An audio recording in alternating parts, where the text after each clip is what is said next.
Radius of orbit का क्या scene है, हम किसका ऑर्बिट किसका रेडियस निकाल रहे हैं यहाँ पर, कौन से ऑर्बिट का, जिस ऑर्बिट के अंदर इलेक्ट्रॉन्स रोटेट। समझ में आ गई बात, ठीक है। कैसे निकालेंगे ध्यान देना, यहाँ पर हमें वही बोर का पोस्टुलेट, बोर ने जो थ्योरी दी थी उसका इस्तेमाल करना पड़ेगा। बोर ने एक बात और बोली थी, आप लोग को याद है, पोस्टुलेट्स तो हम लोगों ने पढ़ लिए हैं, लेकिन बोर ने एक बात और कही थी कि जो इलेक्ट्रॉन घूमता है, ठीक है, किसके चारों ओर, न्यूक्लियस के चारों ओर जब वो घूमता है तो उसका जो उस पर जो इलेक्ट्रोस्टैटिक फोर्स ऑफ अट्रैक्शन लग रहा है वही क्या प्रोवाइड करा रहा है उसे, सेंट्रीपिटल फोर्स प्रोवाइड कर। ये तो हमने शुरू से पढ़ा है कि कोई भी घूमने वाली चीज होगी तो उस पर सेंट्रीपिटल फोर्स जरूर लग रहा होगा। तो हर, आपको याद होगा, हर केस में सेंट्रीपिटल फोर्स अलग अलग चीजों से मिलता था, याद है या नहीं है। जैसे हमने एक पत्थर बांधा और पत्थर को बांध के रस्सी से हम जब घुमाते थे, ठीक है, तो यहाँ पर सेंट्रीपिटल फोर्स कौन प्रोवाइड करता था, टेंशन। भाई रस्सी के अंदर जो टेंशन होती थी वो किसके इक्वल होता था, सेंट्रीपिटल फोर्स। इसी तरीके से अर्थ था, अर्थ के चारों ओर क्या होगा, एक सैटेलाइट घूमेगा, अर्थ के चारों ओर क्या होगा, एक सैटेलाइट घूमेगा। तो सैटेलाइट को सेंट्रीपिटल फोर्स कौन प्रोवाइड करता था, ग्रेविटेशनल फोर्स प्रोवाइड करता था, याद है या नहीं है। उसी तरीके से न्यूक्लियस के चारों ओर कौन घूम रहा है, इलेक्ट्रॉन घूम रहा है। न्यूक्लियस के चारों ओर कौन घूम रहा है, इलेक्ट्रॉन घूम रहा है। और इस इलेक्ट्रॉन को सेंट्रीपिटल फोर्स कौन प्रोवाइड करेगा, बताओ, न्यूक्लियस के और इसके बीच में कौन सा फोर्स लग रहा होगा, इलेक्ट्रोस्टैटिक फोर्स ऑफ अट्रैक्शन। तो इलेक्ट्रोस्टैटिक फोर्स ऑफ अट्रैक्शन इसको क्या प्रोवाइड करेगा, बताओ क्या प्रोवाइड करेगा, सेंट्रीपिटल फोर्स प्रोवाइड करेगा। क्या ये बात क्लियर है सभी को, अरे कोई दिक्कत है यहाँ तक, अरे आसान है या मुश्किल है, ठीक है। यहाँ पर पत्थर बांध के हमने रस्सी में घुमाया था तो टेंशन क्या प्रोवाइड कर रही थी, ऐसे अर्थ के चारों ओर हमने घुमाया था, कोई क्या प्रोवाइड कर, अर्थ के चारों ओर सैटेलाइट घूम रहा था तो क्या प्रोवाइड हो रहा था, कौन प्रोवाइड कर रहा था, centripetal force, gravitational force provide कर रहा था, ठीक है। ऐसे ही इलेक्ट्रॉन जब न्यूक्लियस के चारों ओर घूमेगा तो इस इलेक्ट्रॉन को सेंट्रीपिटल फोर्स कौन प्रोवाइड करेगा, क्या यहां तक बात समझ में आ गई सबको। तो अपने ये दो तो पुरानी चीजें हैं, ये पढ़ रहे हैं अभी अपन, ठीक है। तो न्यूक्लियस के और इलेक्ट्रॉन के बीच का दूरी हम मान लेते हैं कितना है, हाँ, ठीक है। और हम ये भी मान लेते हैं कि ये जो ऑर्बिट है ये nth ऑर्बिट है, कौन सा ऑर्बिट है, nth ऑर्बिट, कौन सा ऑर्बिट है। तो हम जो रेडियस निकाल रहे हैं वो भी किसकी निकाल रहे हैं, nth ऑर्बिट की निकाल रहे हैं, जो रेडियस निकाल रहे हैं वो भी किसकी निकाल रहे हैं। अच्छा मुझे एक बात बताओ, इस न्यूक्लियस में चार्ज कितना होता था, प्लस जेड ई, अरे याद है या नहीं, न्यूक्लियस में चार्ज कितना होता था, प्लस जेड ई, ठीक है। और जो ये इलेक्ट्रॉन है इसके ऊपर चार्ज हम मान लेते हैं कितना होगा, ई, और मास कितना होगा इसका, एम, मास कितना होगा इसका, एम। चाहो तो आप एम ही लिख दो, नहीं तो अपन सिंपली एम मान लेते हैं, कोई दिक्कत है यहाँ तक। और जब ये घूम रहा होगा तो घूमने के दौरान इसके पास होगी वी वेलोसिटी, क्या होगी, वी वेलोसिटी या वी स्पीड के बाद, ठीक है। यहां तक सबको बात समझ में आ गई क्या, सिंपल सी चीज है। अच्छा मुझे एक बात ये बताओ कि इस न्यूक्लियस के चारों ओर जो इलेक्ट्रॉन घूम रहा है स्टेबल ऑर्बिट में, ये किसने कहा था, बोर ने, बोर ने तो बताई थी। रदरफोर्ड ने तो बोल दिया था कि इलेक्ट्रॉन घूमेगा और घूमते घूमते आगे कहाँ गिर जाएगा, न्यूक्लियस में। लेकिन रदरफोर्ड ने क्या बात बोली कि ये इलेक्ट्रॉन न्यूक्लियस के चारों ओर एक स्टेबल ऑर्बिट में, एक फिक्स ऑर्बिट में घूमेगा और कोई एनर्जी रिलीज नहीं करेगा, बोला था नहीं बोला था। तो अपन ने वहीं से कॉन्सेप्ट लिया, एक ऑर्बिट बना दिया, उस ऑर्बिट के अंदर क्या रख दिया हमने, इलेक्ट्रॉन, और जब ये इलेक्ट्रॉन घूम रहा है तो कोई एनर्जी इसमें से रिलीज नहीं हो रही। क्या यहाँ तक बात समझ में आ गई क्या सबको, काम शुरू कर दे अपन अब आगे। काम बड़ा सिंपल है, मैंने आपसे बोला कि जो सेंट्रीपिटल फोर्स है, सेंट्रीपिटल फोर्स ऐसे लिखता हूं मैं, सेंट्रीपिटल फोर्स किसके बराबर होगा, अरे किसके बराबर होगा, इलेक्ट्रोस्टैटिक फोर्स, ठीक है। समझ में ही नहीं बात। अब सेंट्रीपिटल फोर्स को मैं क्या लिखूंगा, M V square by R. बताओ ये मास किसका है, इलेक्ट्रॉन, अरे इलेक्ट्रॉन के तो लिया, जो चीज घूमती है ना उसका मास होता है, ठीक है, समझ में आ गई बात। और स्पीड भी उसी की होती है, ठीक है। और रेडियस सेंटर से लेके जहां पर वो मौजूद है उसकी दूरी होती है। मेरी बात समझ, यानी एक तरीके से आप कह दो कि जिस सर्किल में वो घूम रहा है सर्किल की रेडियस होती है। समझ में आ गई क्या बात, बराबर इलेक्ट्रोस्टैटिक फोर्स क्या हुआ करता था बताओ? अरे कूलम्ब्स लॉ पढ़े अपन, क्या होता था? F बराबर के एफ ई, अपन इसे एफ ई कह देते हैं, इसे कह देते हैं एफ सी और इसको कह देते हैं एफ ई।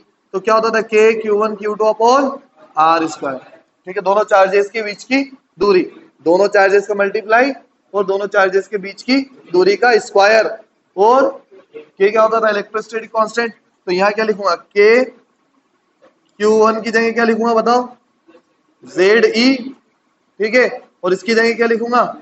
ई अपॉन आर स्क्वायर। आप लोग को याद होगा मैंने माइनस ई प्लस ई नहीं लिखा, जबकि मैंने जो distance of closest of approach वाला डेरिवेशन करा था वहां पर हमने पोटेंशियल एनर्जी में प्लस और माइनस साइन लिया था, याद है या नहीं है? तो ये मैंने आपको बताया था कि वहां पर साइन लेना जरूरी होता है पोटेंशियल एनर्जी में। ठीक है, जबकि यहाँ साइन लेने की जरूरत नहीं। यहाँ प्लस माइनस हमें क्या दिखाता है? डायरेक्शन। ये पॉजिटिव है नेगेटिव है तो ये इसकी तरफ अट्रैक्ट होगा। ये डायरेक्शन का आइडिया लग गया हमें किस बात से? इसके प्लस होने से और इसके माइनस होने से। अब अपन को इस प्लस माइनस की जरूरत नहीं, जबकि पोटेंशियल एनर्जी में डायरेक्शन तो नहीं होती, लेकिन हम जब सॉल्व करते हैं फॉर्मूले में रखते हैं तो क्या रखना पड़ता है हमें? प्लस और माइनस साइन रखना पड़ता है। समझ में आ गई बात? ये आर से आर को मैंने उड़ा दिया, ये बात समझ में? कोई दिक्कत है? तो यहां से आर बराबर कितना है मेरे पास? इस आर को इधर ले गया मैं, तो आर बराबर में लिखूंगा के Z E square upon M V square. ये मेरे पास आ गई एक इक्वेशन। अब हम कह सकते हैं कि ये रेडियस मिल चुकी है मुझे, यहाँ आर एन लिख देता हूं मैं, है ना? R N. तो इससे मुझे एक बात तो पता लग गई कि ये रेडियस आ चुकी है मेरे पास। ठीक है, लेकिन अब देखो के की वैल्यू हम जानते हैं, जेड की वैल्यू हमें क्वेश्चन वगैरह में मिली जाएगी, ई की वैल्यू हम जानते हैं और एम भी हम जानते हैं, मास ऑफ इलेक्ट्रॉन भी हम जानते हैं, लेकिन वी की वैल्यू नहीं जानते। तो अब मैं क्या करूंगा?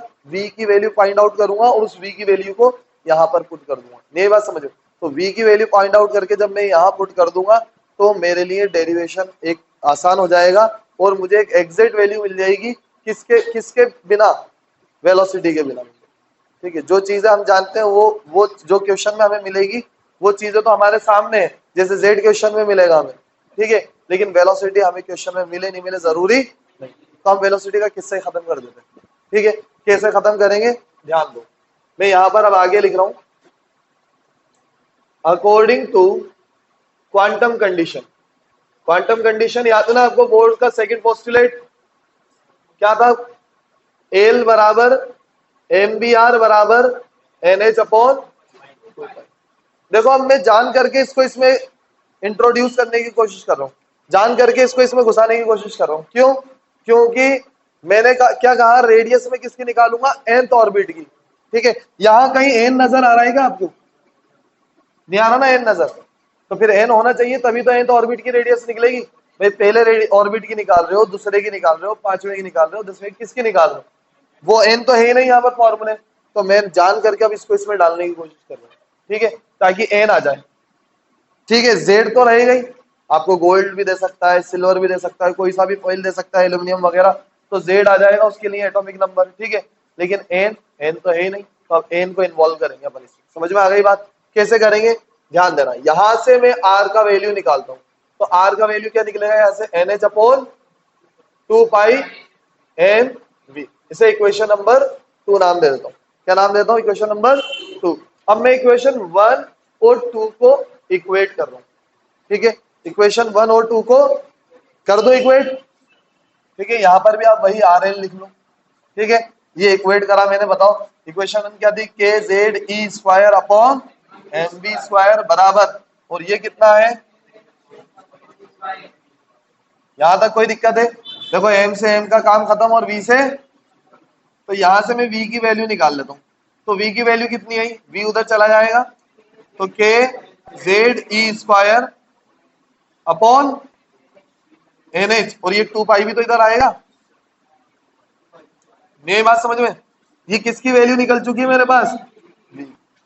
ठीक है, इक्वेशन नंबर 3 नाम दे देता हूं। कोई दिक्कत है? अब इस v की वैल्यू यहां से उठा के यहां पुट करो। समझ में आ गई बात? तो मैं लिखूंगा यहां पर put the value of equation 3, या v लिख देता हूं, v इन इक्वेशन 1। ठीक है, अब जब यहां वैल्यू पुट करूंगा तो फॉर्मूला क्या हो जाएगा, आर एन बराबर K Z E square upon M, और वी की जगह क्या लिखूंगा, के Z E square into 2 pi upon N H का होल स्क्वायर। समझ में आ गई क्या बात? क्या एक बहुत लंबी चौड़ी टर्म बन गई, ठीक है, लेकिन घबराने की जरूरत नहीं है, अपना काम आसान हो गया। और पता है कैसे, बता रहा हूं, ध्यान दो। आर एन बराबर कितना आ जाएगा, आर एन बराबर कितना आ जाएगा, के जेड ई स्क्वायर अपॉन, ठीक है, एम अपनी जगह, ठीक है, नीचे से एन स्क्वायर एच स्क्वायर का चल जाएगा, तो एन स्क्वायर एच स्क्वायर, और नीचे क्या है यहां पर, के का स्क्वायर जेड का स्क्वायर ई की पावर 4, और 2 की जगह 2 का क्या हो जाएगा 4 इंटू पाई का स्क्वायर। क्या यहां तक बात समझ में आ गई क्या सबको? अरे कोई दिक्कत है यहां तक? नहीं है ना कोई दिक्कत? अब क्या क्या कट रहा है बताओ। के से के कट गया, जेड से जेड कट गया, ई स्क्वायर किससे कट गया, ई 4 से कट जाएगा तो स्क्वायर बचेगा, और कुछ कट रहा है क्या? नहीं। तो आर एन बराबर कितना आया? अब देखो, हमें दो चीजें हमें क्वेश्चन से प्राप्त होंगी, हो सकता है निकालने के लिए बोल दे क्वेश्चन में मिल जाए, ठीक है, क्या क्या होगी, या तो जेड, एक तो जेड और एक एन, ठीक है। तो मैं जेड और एन को बाहर निकाल लेता हूं, तो यहाँ पे क्या है, एन स्क्वायर, और नीचे क्या है, जेड, जेड है, जेड स्क्वायर नहीं है। अब बचा क्या ऊपर बताओ, एच स्क्वायर अपॉन एम के ई स्क्वायर 4 5। मुझे एक बात बताओ, क्या ये सारे कांस्टेंट्स हैं क्या? सारे तो कांस्टेंट है, सबकी वैल्यू पुट कर देते हैं। जब सबकी वैल्यू पुट करेंगे तो क्या आएगा, ध्यान दो, आर एन बराबर हो जाएगा आपके पास N square by Z, H की जगह लिखूंगा 6.6 इंटू 10 की पावर माइनस 34 का स्क्वायर अपॉन इलेक्ट्रॉन का मास 9.1 इंटू 10 की पावर माइनस, के कितना होगा 9 इंटू 10 की पावर, ई कितना होगा 1.6 इंटू 10 की पावर माइनस 19 का 4 इंटू 3.14 का होल स्क्वायर, ठीक है। क्या हुआ, क्या पाई की वैल्यू,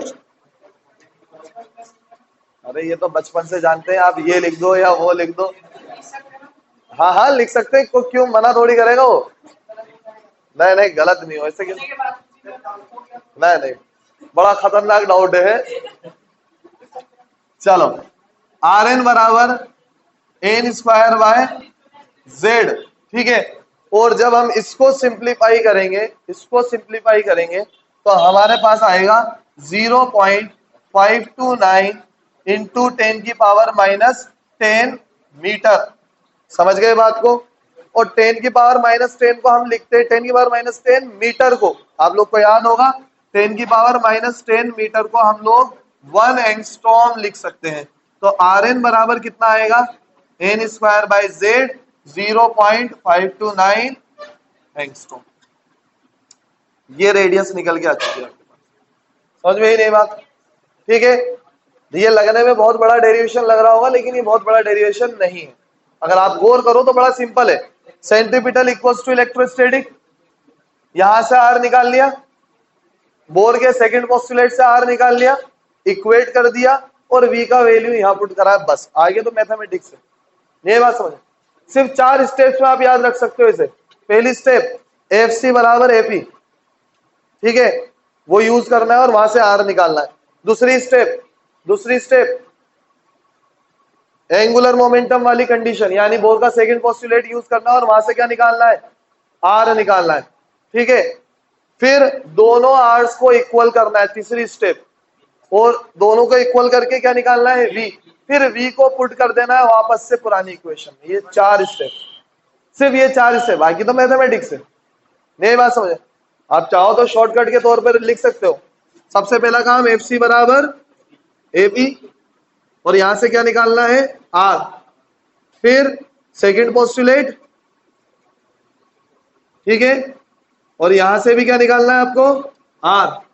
तीसरी स्टेप में इक्वल कर देना, इसे इक्वेशन 1 नाम दिया था हमने, इसे इक्वेशन 2, तो 1 बराबर 2 करके क्या निकाल लेना है, v। और चौथी स्टेप में v को कहां पुट करना है, फर्स्ट इक्वेशन। ये पूरा निचोड़ आ गया। नहीं बात समझे? इस ट्रिक से आप याद करोगे तो आपको आसान लगेगा। लेंथी तो बहुत हो चुका है लेकिन ये कहानी छोटी सी करी हमने यहाँ पर। अरे नहीं, यही बात समझ में।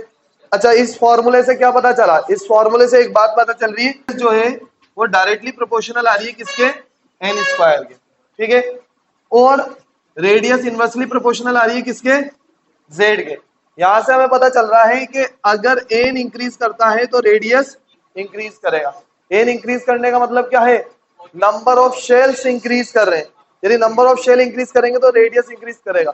तो क्या हमने केमिस्ट्री में पढ़ा है कि जब हम ऊपर से नीचे आते हैं पीरियोडिक टेबल के अंदर, ठीक है, तो ऊपर से नीचे आने पर शेल्स इंक्रीज करते नहीं करते, अरे करते हैं ना शेल इंक्रीज, तो साइज इंक्रीज होता नहीं होता। तो ये चीज यहां से क्लियर हो रही है नहीं हो रही आपको, ठीक है। केमिस्ट्री की बात में यहां से क्लियर हो गई। दूसरी चीज हमने पढ़ी कि जैसे जैसे जेड इंक्रीज करता है, जैसे जैसे एटॉमिक नंबर इंक्रीज करेगा, एटॉमिक नंबर इंक्रीज करेगा तो रेडियस क्या होगी, घटेगी। तो ये चीज हमने पढ़ी है कि केमिस्ट्री में कि लेफ्ट से राइट जाते हैं जब हम, साइज क्या होता है, डिक्रीज होता जाता है। साइज क्या होता जाता है, डिक्रीज होता जाता है। लेफ्ट से राइट जाने पर साइज क्या होता जाता है, डिक्रीज होता जाता है। नहीं, यही बात समझ में, लेफ्ट से राइट जाने पर साइज क्या हो रहा है, डिक्रीज हो रहा है। क्यों, क्योंकि एटॉमिक नंबर क्या हो रहा है, एटॉमिक नंबर क्या हो रहा है, जेड क्या हो रहा है, इंक्रीज कर रहा है। तो जेड इंक्रीज कर रहा है तो रेडियस क्या करेगी, डिक्रीज करेगी। नहीं बात समझे? तो जो केमिस्ट्री के फंडे थे दोनों, आप अगर उसे भूल भी जाओ, दिमाग से उतर भी जाए, तो इस फॉर्मूले के जरिए वापस दोहरा सकते हो क्या है? कई बार कंफ्यूजन हो जाता, ठीक है। तो आपको इससे क्लियर हो जाएगा कि बस ये ध्यान रखना है कि ये शेल कब इंक्रीज करते हैं, ऊपर से नीचे आने पे इंक्रीज करते हैं शेल, तो उस टाइम पर क्या होगा, रेडियस इंक्रीज करेगी, ठीक है। और लेफ्ट से राइट जाने पर एटॉमिक नंबर बढ़ता है तो रेडियस क्या होगी, डिक्रीज होगी। यहाँ तक बात समझ में आ गई क्या सभी को? कोई दिक्कत है यहाँ तक? नहीं है ना कोई दिक्कत? अब ये आप लोगों ने लिख ही लिया होगा। मैं यहाँ पर एक चीज और बता के इसको फिनिश कर रहा हूँ, वो क्या है देख लो, नोट की तरह लिखेंगे हम। एक चीज तो ऐसा लिख सकता हूं मैं कि अगर R1 है, रेशियो R2 है, रेशियो R3 है, ठीक है, और ऐसे रेशियो कहां तक जा रहा है, Rn तक जा रहा है, तो यहां 1 लिखूंगा, 1 का रेशियो, 1 का स्क्वायर 1, 2 का स्क्वायर 4, 3 का स्क्वायर, ऐसे रेशियो कहां तक जाता जाएगा, n स्क्वायर। एक चीज तो ये आ गई, ठीक है। एक दूसरी चीज और इंपॉर्टेंट बता रहा हूं मैं। दूसरी चीज इंपॉर्टेंट क्या है कि Rn बराबर हमने कितना लिखा, n स्क्वायर बाय, कई बार ये फॉर्मूला यूज आता है शॉर्ट ट्रिक के तौर पे, मतलब इससे काम आसान हो जाते हैं, ठीक है। तो अगर मैं यहां पर n बराबर 1 लिखूं, n बराबर 1, तो R1 बराबर कितना होगा, R1 बराबर कितना होगा, 1 बाय जेड 0.529 एंगस्ट्रॉम। अरे यही तो होगा। अब आप लोग गौर से देखो कि ये चीज क्या बन गई है, ये चीज क्या है, R1 के बराबर है क्या, अरे ये चीज किसके बराबर है, तो मैं यहां पर Rn बराबर n स्क्वायर R1 लिख सकता हूं क्या, अरे लिख सकता हूं या नहीं? तो ये एक शॉर्ट फॉर्मूला हो गया किसके टर्म्स में, Rn। मान लो आपको क्वेश्चन में फर्स्ट ऑर्बिट की रेडियस दे रखी है और पूछा जाए पांचवें ऑर्बिट की रेडियस बताओ कितनी होगी, तो आप क्या करोगे, फर्स्ट ऑर्बिट की रेडियस इंटू 5 का स्क्वायर, डायरेक्ट आंसर। नहीं है बात समझ में? सॉल्व, हाँ जेड वेट कुछ नहीं दे रखा आपको, नहीं है बात समझ में, जेड वेट कुछ नहीं दे रखा आपको, डायरेक्ट R1 दे रखा, बोला पांचवे की बताओ, तो आप डायरेक्ट इसमें पुट करो, काम करो। नहीं तो आप यहाँ 5 पुट करते तो जेड चाहिए था ना आपको, जेड तो है ही नहीं। नहीं है बात समझ में? ये एक शॉर्ट तरीका हो गया, तो आप ये भी लिख लीजिए और खत्म इसी के साथ रेडियस का मामला। हाँ, इसे नोट में करके लिखना है, ये चीज नोट में करके लिखना है, और ये वाली चीज लिख लेना, ठीक है, ये नोट करके लिख लेना, ठीक है, खत्म, ठीक है, जल्दी से लिख लो।